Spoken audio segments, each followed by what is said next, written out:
Lors de cette troisième étape, il s'agit de tester les hypothèses déjà formulées. Ça veut dire qu'on va voir s'il y a une relation entre les variables explicatives et les variables à expliquer à travers l'analyse du coefficient de régression standardisé bêta, le test de student et le test de significativité. Donc c'est pour cela qu'il faut aller au tableau coefficients. Donc ici, ce tableau contient les coefficients de régression bêta, le test de student et le test de significativité. Le coefficient standardisé de régression bêta est interprété de la même manière que le coefficient de régression de Pearson. Donc si bêta est inférieur à la valeur absolue de 0,29, l'effet est faible. Si bêta en valeur absolue est situé entre 0,3 et 0,49, l'effet est moyen. Et si bêta est supérieur à 0,5 en valeur absolue, l'effet est fort. Donc ici, on va examiner bêta, mais ce n'est pas suffisant.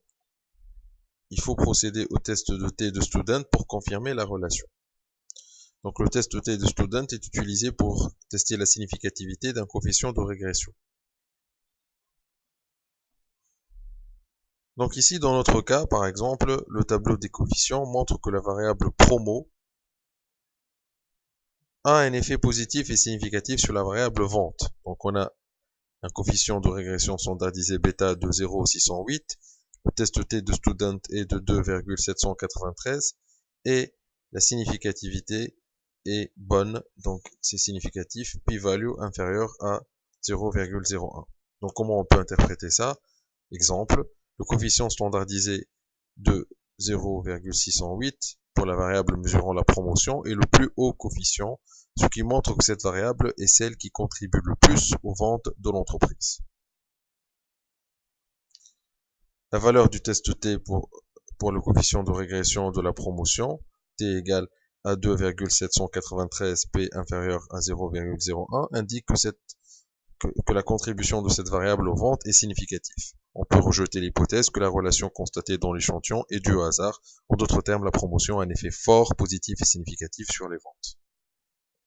Encore un exemple, si on prend la variable pub. Donc il existe une relation positive d'une force moyenne et très significative entre cette variable et la variable à expliquer vente. Donc ici, le coefficient de régression standardisé est de 0,439.